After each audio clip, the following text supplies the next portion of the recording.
빈 무덤이 되었습니다. 예수님의 빈 무덤을 제일 먼저 목격한 사람은 막달라 마리아입니다. 또한 예수님께서 부활하셨습니다 라고 첫 번째로 증언한 사람도 막달라 마리아입니다. 하지만 누가복음 24장 11절 말씀을 통해서 보게 되면 막달라 마리아가 예수님께서 부활하셨음을 전해주었지만 제자들은 그 여인의 말을 듣고 허탄한 듯이 믿지 않았다라고 말씀을 하고 있습니다. 막달라 마리아가 예수님의 10명의 제자에게 부활의 소식을 전했죠. 거기에는 도마도 없었고 가룟유다도 없었기 때문에 10명입니다. 그러나 그 10명은 어떻습니까? 예수님께서 십자가의 죽으심으로 말미암아 부활하셨다는 사실을 알지 못했기 때문에 절망과 그리고 또 실망 속에서 빠져 있었습니다. 그리고 겁을 먹었습니다. 왜냐하면 유대인들이 자신들을 찾아내서 옥에 가두고 죽일까 얼마나 두려워했는지 모릅니다. 그래서 문을 꼭꼭 걸어 잠그고 있었습니다. 그래서 이제 향후의 대책을 마련하게 됩니다. 어떻게 할까 이제 고민을 하게 되는데요. 바로 그 힘들어하고 있는 제자들의 모임 가운데 예수님께서 오시게 됩니다. 예수님은 부활하셨습니다. 육체도 신령한 부활의 몸을 가지고 계셨기 때문에 예수님의 몸은 공간의 제한을 받지 않습니다. 제자들이 문을 꽁꽁 잠그고 있었지만 공간의 제한을 받지 않은 예수님은 이제 거기를 들어가셔서 제자들 한가운데 계시게 됩니다. 예수님께서 이제 요한복음 20장 19절 말씀에서 얼마나 제자들이 놀랐겠어요. 당황했겠어요. 그럴 때 예수님께서 그들에게 말씀하시면서 너희에게 평강이 있을지어다. 샬롬 이렇게 하시게 됩니다.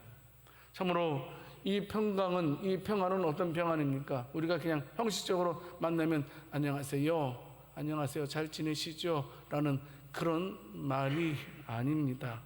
공허의 말도 아닙니다. 예수님께서 이 샬롬 하실 때 이 샬롬은 바로 예수님의 십자가의 죽음과 부활을 통해서 사단의 권세에서 빼앗은 참 평강이었다라는 사실입니다. 요한복음 14장 27절 말씀을 통해서 보게 되면 그 평강이 어떤 평강인지 분명히 알 수 있습니다. 내가 너에게 주는 것은 세상이 주는 것과 같지 아니하다라고 말씀하고 있습니다. 하나님께서 주시는 평안은 세상에서 얻을 수 있는 평안과 다르다라는 사실을 예수님께서 분명히 말씀을 하시게 됩니다. 그렇게 말씀하시면서 요한복음 20장 20절 말씀에서 친히 예수님께서 손과 옆구리를 제자들에게 보여주십니다. 여러분, 요한은 지금 예수님의 손과 그런 옆구리를 보여주신 것을 이렇게 자세하게 기록한 이유가 있습니다. 그 이유는 뭐냐 하면 그 당시에 약 1세기경쯤에 어떤 이단들이 많이 있었냐 하면 예수님 부활하셨지만 육체적인 부활하지 않았다. 예수님께서 부활하셔서 제자들에게 나타나는 것은 유령, 환영이다. 절대로 육체적인 부활로 부활하신 것이 아니다라는 그런 이단들이 많이 있었기 때문에 요한은 아니다. 예수님은 참으로 신령한 육체의 부활을 하셨다라고 밝히고 있는 것입니다. 그래서 제자들도 어떻습니까? 예수님의 손과 옆구리를 보고 얼마나 기뻐했는지 모릅니다. 십자가에 죽으셨던 그분이 다시 살아나셨다는 소식을 통해서 얼마나 즐거웠는지 모릅니다. 생전에 뵙고 있었던, 생전에 모셨던 그분의 모습 그대로 그들 가운데 임하셨던 예수님에 대해서 보고 얼마나 기뻐했는지 모릅니다. 예수님 어떻습니까? 이제 그들에게 성령을 받으라 하시고 또 성령을 주신 다음에 어떻습니까? 그들에게 나도 보낸 것처럼 내가 너희도 세상에 보낸다 라는 말씀이 본문의 내용입니다. 자, 그러면 오늘 우리를 찾아오신 주님, 또 우리를 보내주시는 그 주님, 그 말씀을 통해서 한번 우리가 살펴볼 텐데요. 먼저 저와 여러분들이 먼저 살펴볼 것은 첫 번째, 예수님은 우리를 부르시는 분이라는 사실, 우리는 꼭 기억해야 됩니다. 신앙생활에는 두 단계가 있습니다. 첫 번째 단계가 뭐냐면 부르심의 단계입니다. 성경에 보게 되면 많은 사람들이 부르심을 받습니다. 아담아, 사무엘아, 삭개오야, 사울아 라고 이렇게 부르시는 장면들이 그 외에도 여러 장면들이 기록되어져 있습니다. 성도 여러분, 바로 그 부르심을 받아서 우리가 예수님께 나오게 되는 것이 신앙의 첫 단계라는 사실입니다. 지금도 예수님께서는 많은 이들을 부르시고 계십니다. 수고하고 무거운 짐진 자들아 다 내게로 오라. 목마른 자들아 내게로 오라. 내가 내게로 와서 마셔라 라고 주님 말씀하십니다. 그래서 말씀하시면서 나를 따르라 라고 말씀을 하고 있는 것을 보게 됩니다. 성도 여러분, 우리가 주님께 나온 것이 아닙니다. 반드시 기억하십시오. 우리가 주님의 부르심으로 인하여서, 다른 말로 말하면 주님께서 우리에게 먼저 찾아와 주셔서 우리가 참으로 주님 앞에 나온 자들이라는 사실입니다. 복받은 자라는 사실입니다. 은혜라는 사실입니다. 십자가는 우리를 부르시는 바로 하나님의 음성과도 같습니다. 십자가를 통해서 오늘도 내일도 계속해서 우리를 부르시는 하나님의 음성을 우리가 들을 수 있어야 할 것입니다.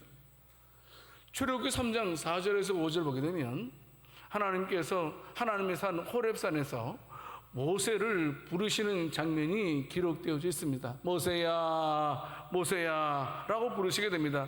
그러면서 이르러 가까이 오지 말라. 네가 선 곳은 거룩한 땅이니 네 발에서 신을 벗으라 라고 주님 말씀을 하시는 것을 보게 됩니다. 모세야 모세야 라고 부르시지요. 좀 더 여러분, 성경에서 하나님께서, 예수님께서 부르시는 곳들도 많이 있습니다. 창세기 3장 9절 말씀을 보게 되면 아담아 네가 어디 있느냐라고 부르시는 장면이 기록되어져 있습니다. 사무엘상 3장 4절 말씀을 통해서 보게 되면 하나님께서 사무엘을 불러주셨다라는 말씀도 볼 수가 있습니다. 누가복음 19장 5절 말씀에서는 참으로 뽕나무에 올라가 있는, 돌 무화과 나무에 올라가 있는 삭개오에 대해서 예수님께서 부르시는 모습도 기록되어져 있습니다. 사도행전 22장 7절 말씀을 통해서 보게 되면 참으로 누구를 부르시냐면 사울을 부르시면서 사울아 사울아 네가 왜 나를 박해하느냐 라고 말씀하신 것도 너무나 잘 알고 있습니다. 여러분, 하나님께서 그들을 부르실 때 모습은 어떻습니까? 하나님께서 아담을 부르실 때는 범죄한 후였습니다. 바위 뒤에 숨어 있던 아담을 하나님께서 부르셨고요. 또 사무엘은 어린아이였으며 여러 가지 분별력이 없는 어린아이임에도 불구하고 하나님께서 사무엘을 부르셨고요. 또 어떻습니까? 삭개오는 누구입니까? 삭개오는요, 모든 사람들로부터 손가락질 받는 사람이었습니다. 사울은 어떤 자들이었습니까? 어떤 자였습니까? 예수 믿는 사람들을 잡아다 죽이는 일을 했던 바로 그런 자가 바로 사울이었던 것을 보게 됩니다. 뿐만 아닙니다. 하나님께서는 수많은 자들을 불러주셨는데요. 어떤 자를 불러주셨습니까? 고통 속에 있는 자들도 불러주셨습니다. 참으로 병들어 있는 자들도 불러주신 그런 말씀도 있고요. 위로가 필요할 때 하나님께서는 그들의 이름을 부르시면서 부르셨던 것을 우리는 성경을 통해서 많이 보게 됩니다. 성도 여러분, 그런데요, 놀라운 것은 하나님께서 이름을 호명할 때마다 호명받은 사람들은 다 놀라운 변화가 있었다라는 사실입니다. 감사한 일이 아닐 수 없습니다. 더더욱 감동스러운 것은 뭐냐 하면 자격이 없어서 예수님 앞에 나아갈 수 없는 우리들에게 먼저 찾아오셔서 우리의 이름을 불러주셨다라는 사실입니다. 성경을 보게 되면 성도 여러분, 유명한 사람의 이름만 거론된 것이 아니라는 사실입니다. 하나님께서는 나름 신앙생활 잘하는 사람들의 이름만 기억하고 있던 것은 아니었습니다. 여러분, 기억하십시오. 다윗의 이름을 기억하셨던 그 하나님께서 저와 여러분들의 이름도 기억하시고 아신다는 사실을 믿으시기를 바랍니다. 시편 147편 3절 4절 말씀 보게 되면 하나님은 어떤 분이신지를 말씀을 하고 있는데요, 특별히 4절 말씀을 통해서 보게 되면 그가 별들의 수요를 세시고 그것들을 다 이름대로 부르시는도다 라고 말씀을 하고 있습니다. 여러분, 이건 정확하지는 않습니다. 천문학자들이 예측하는 겁니다. 우리 은하계 내에서만 항성이 약 1000억 개 이상 된다고 합니다. 항성이라는 말은 태양과 같이 자체적으로 열을 내는, 불을 내는 그런 별입니다. 항성을 주변으로 이렇게 많은 행성들이 있지 않습니까? 근데 그런 항성이 1000억 개가 넘는다고 합니다.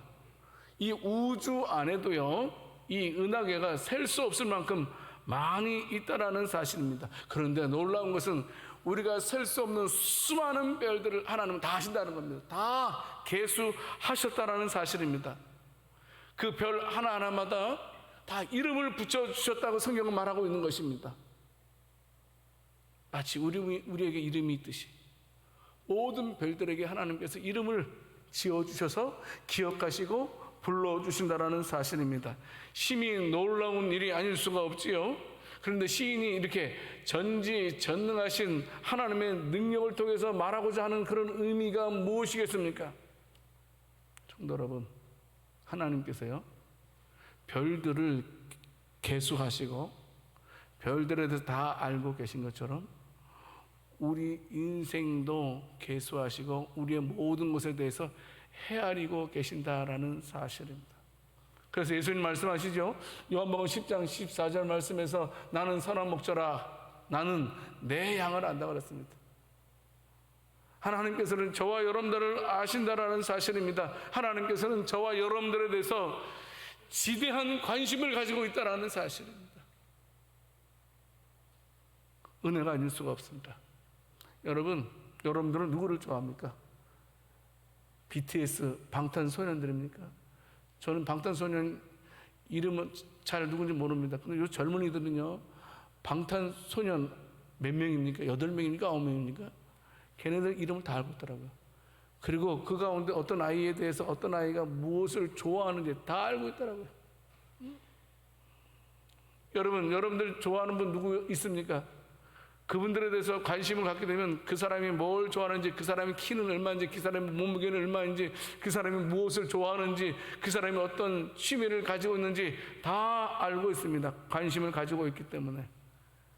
여러분, 자기가 좋아하는 사람 만나기 위해서 그들이 살고 있는 집에까지 찾아가서 밤새도록 기다리는 젊은이들을 우리는 TV를 통해서 많이 보게 됩니다.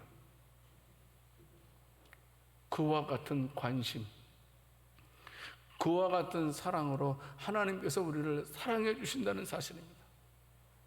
하나님께서 저와 여러분들에 대해서 큰 호감을 가지고 있다는 사실입니다. 스바냐 선지자가 스바냐 3장 17절 말씀에서 말씀하고 계십니다. 너의 하나님 여호와가 너의 가운데 계시니 그는 구원을 베푸실 전능자시라.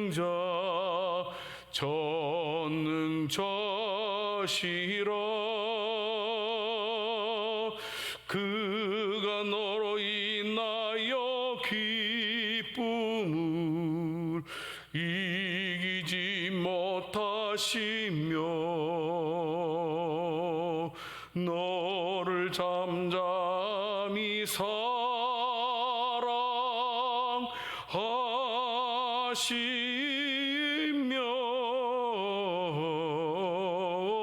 즐거이 부르며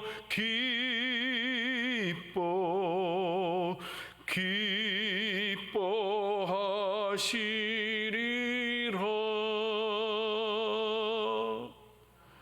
성도 여러분, 기가 막힌 말씀입니다. 여러분, 저는 아직 손주가 없습니다. 손주의 얼굴 보십시오. 얼마나 이쁩니까? 손주의 얼굴만 봐도 피곤이 풀린다고 합니다. 그렇지 않습니까? 손주를 위해서라면 어떤 수고도, 아무리 피곤해도 손주를 위해서 놀아줄 수 있다고 합니다.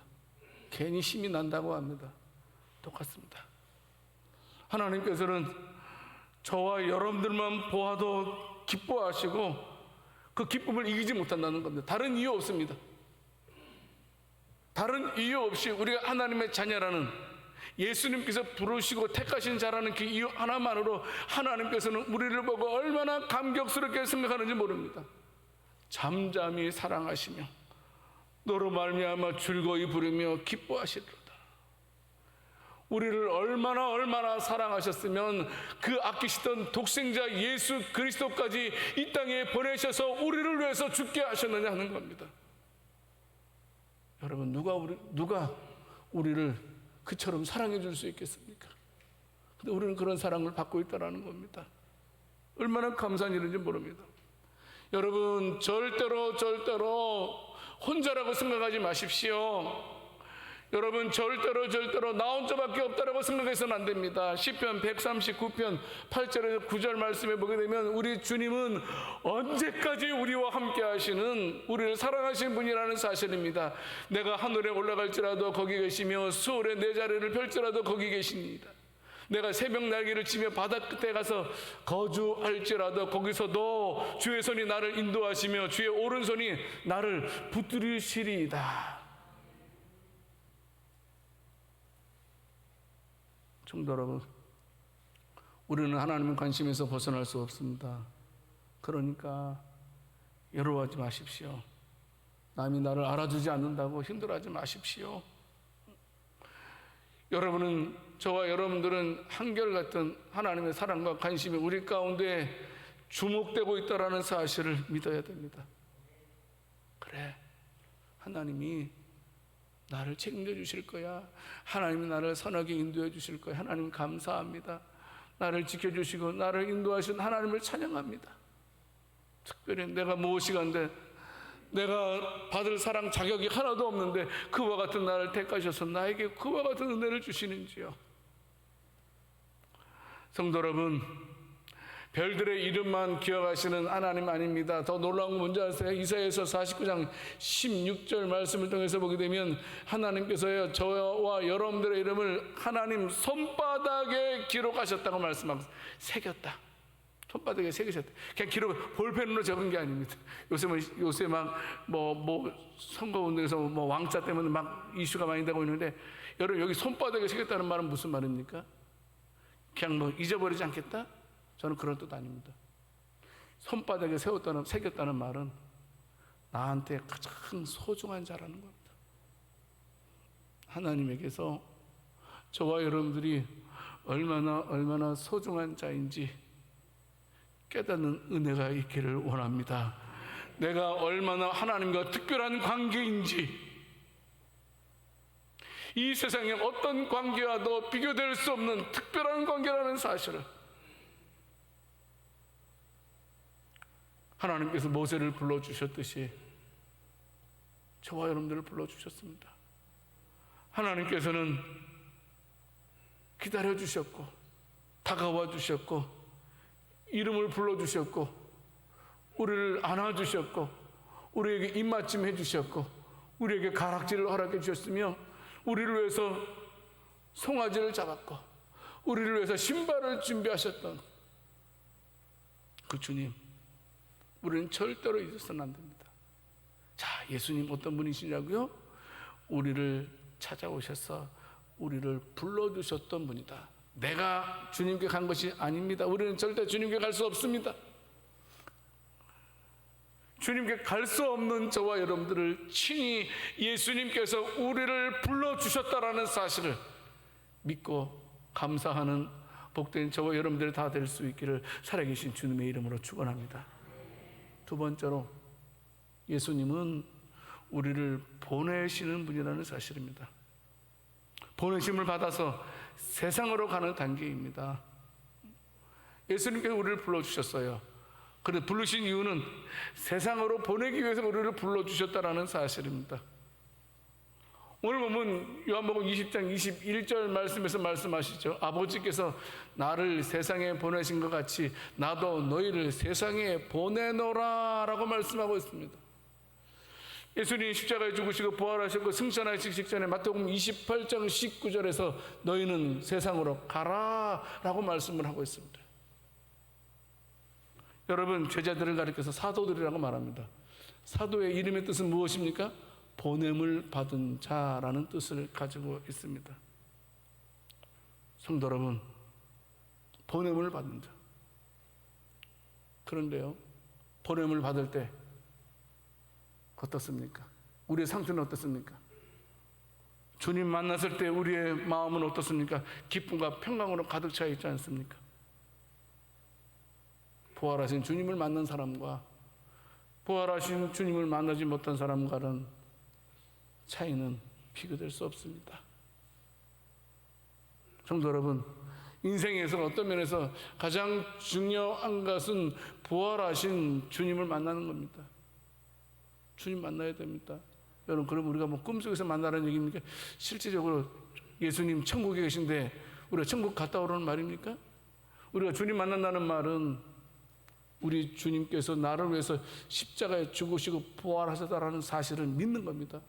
그 사실을 믿는 자가 주님을 만난 자들이고 그 믿는 자들에겐 하나님께서는 평강으로 충만케 해주시겠다 말씀하고 있습니다. 성도 여러분, 분명하게 기억하십시오. 물론 하나님께서 우리를 부르신 목적 너무나 분명합니다. 하나님께서 우리를 부르신 목적은 우리에게 참으로 죄사함과 구원의 복을 주시기 위해서 부르신 건 맞습니다. 요한복음 20장 23절 말씀에서도 말씀을 하고 있습니다.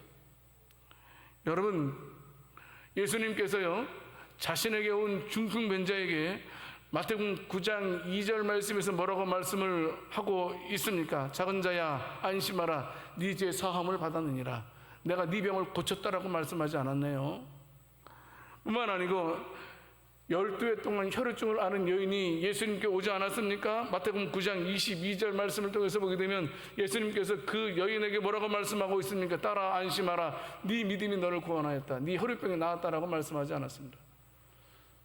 여러분, 마가복음 10장 52절 말씀에서는 맹인 바디메오에게 여러분 예수님께서 뭐라고 말씀하십니까? 가라, 네 믿음이 너를 구원하였느니라 라고 말씀하고 있습니다. 주님의 부르심은 구원을 가리키는 말입니다. 죄사함을 가리키는 말입니다. 성도 여러분, 그런데 바로 그렇게 부르심을 통해서 죄사함과 구원을 허락한 그들을 하나님께서 다시 세상에 보내시기를 원하신다는 겁니다. 예수님께서요. 여러분, 그 세상은 이리가 우글거리는 세상입니다. 그런 그곳에 예수님께서 우리가 가기를 원하십니다. 그 이유는 바로 우리가 주님의 일에 참여하는 기쁨을 얻도록 하기 위해서. 여러분, 우리가 죄사함의 기쁨도 굉장히 큽니다만은 제사함의 기쁨보다도 더 큰 것이 바로 주님의 일에 참여할 때의 기쁨이 더 크다는 겁니다. 하나님의 일을 할 때에 하나님께서는 놀라운 기쁨을 허락해 주신다는 사실입니다. 성도 여러분, 우리를 보내시는 것은 주님이 걸어가신 그 길을 걸어가기를 원하신다는 사실입니다. 아까도 말씀드렸죠. 요한복음 20장 21절 말씀에서 예수님도 먼저 보냄을 받았기 때문에 나도 너희를 보낸다라고 말씀하고 있는 것입니다. 성도 여러분, 지금 나는 어떤 길을 가고 있습니까? 지금 나는 어떤 일을 하고 있습니까? 단순하게 내가 구원받은 것에 감격해서 골방에 갇혀 있지는 않습니까? 주님께서 원하시는 것은 내가 예수 믿고 구원받았다는 그런 골방에서 벗어나서 세상에 나가서 땅까지 이르러 부활의 증인이 되기를 원하신다는 사실입니다. 여러분들을 구원해 주셨는데 우리를 구원하신 그분께서 원하시는 것이 있다는 겁니다. 그것이 뭐냐면 저와 여러분들을 통해서 복음이 예루살렘과 사마리아와 온 땅끝까지 이르러 전해지기를 원하셨다라는 사실입니다. 성도 여러분, 마태복음 8장 11절 말씀을 보게 되면 얼마나 많은 사람들이 복음을 기다리고 있는지를 말씀하고 있습니다. 동서로부터 많은 사람이 이르렀다라고 말씀하고 있습니다. 아직까지도 우리의 복음을 소리를 듣기를 원하는 사람들이 얼마나 많이 있는지 모릅니다. 복음 전하는 것을 서둘러야 할 것입니다. 때가 늦기 전에 서둘러 거둬들여야 된다는 사실입니다. 그런데 많은 사람들이 전도를 기피합니다. 특별히 코로나로 인하여서 전도하지 않습니다. 다음에 와라 그럽니다. 지금 오지 말고 다음에 와. 내일 어떻게 될지 모르는데 다음에 오라 그랬다가 그 다음 내일 죽으면 어쩌겠습니까? 많은 사람들이 전도에 대해서 이거는 전도는 특별히 은사 받은 사람만이 할 수 있는 거야. 아무나 할 수 있는 것이 아니야. 이렇게 말하면서 기피하는 경향을 보이고 있습니다. 여러분, 이것은 어떤 면에서 하나님으로부터 받은 특권을 포기하는 것과 같은 것입니다. 전도하지 않는 것은요. 때를 어떤지 못 얻든지 간에 그 사람이 알아듣든 못 알아듣든 간에 주의 복음을 전하는 일이 바로 하나님께서 가장 기뻐하시는 일이라는 겁니다. 여러분, 만약에 우리 교회 마당에 이만한 다이아몬드가 있다라면 여러분들은 찾겠습니까? 안 찾겠습니까? 안 찾아요? 저는 찾습니다. 이 주먹만한 다이아몬드가 있다 그러면 저는 막 찾을 겁니다.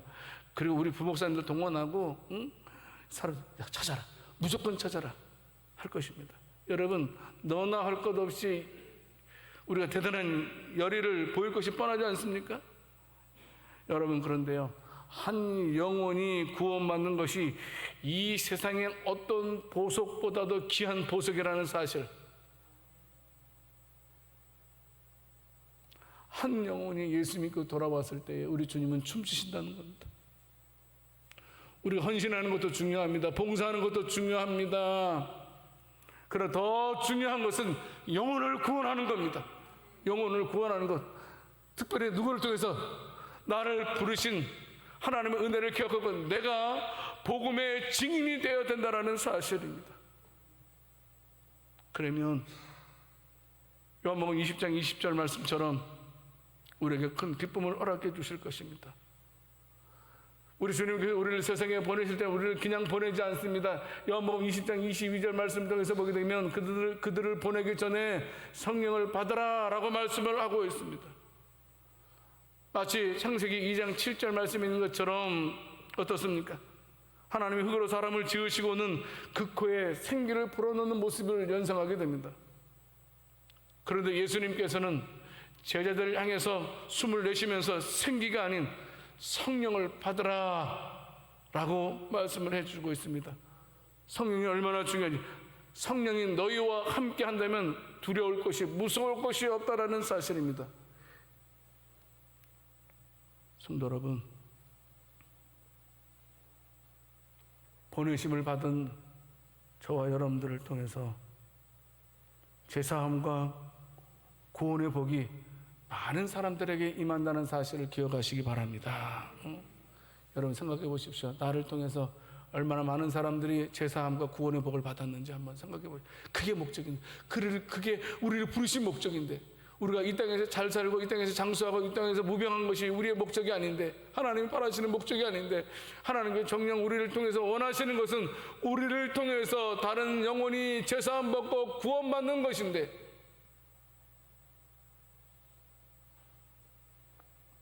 오늘도 주님은 찾고 계십니다.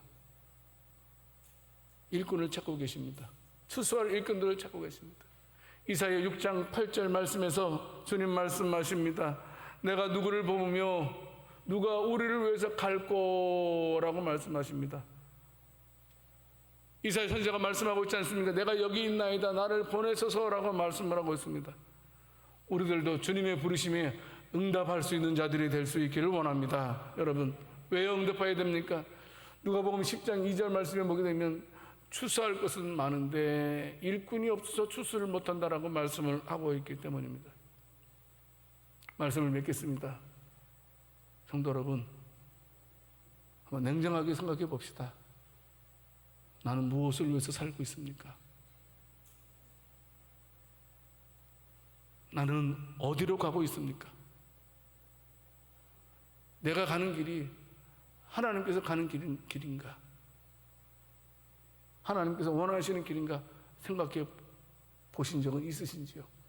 여러분, 우리가 얼마나 바쁘게 살고 있습니까? 아침에 일찍 일어나서 밤늦게까지 얼마나 힘들게 열심히 살고 있는데, 그런데 그 열심이 무엇을 위한 열심이었냐 하는 겁니다. 얻으러 가는 열심이었느냐 하는 겁니다. 주님께서 우리를 불러주셨습니다. 우리를 세상에 보내주셨다 그랬습니다. 우리를 세상에 보내주신 것은 우리를 통해서 제사함과 구원의 복을 만방에 전하도록 하기 위해서 불러주셨다는 사실, 그것이 첫 번째라는 사실을 우리는 꼭 기억했으면 좋겠습니다.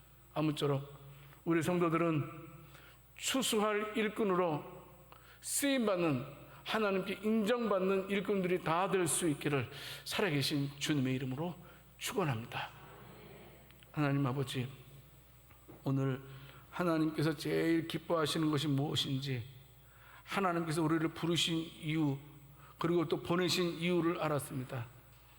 이 시대에 죽어가는 영혼을 구원하는 추수할 일꾼으로 우리를 부르셨다는 사실, 보내셨다는 사실을 기억하고, 우리 성도들은 추수할 일꾼으로 꼭 쓰임받을 수 있도록 역사해 주시옵소서.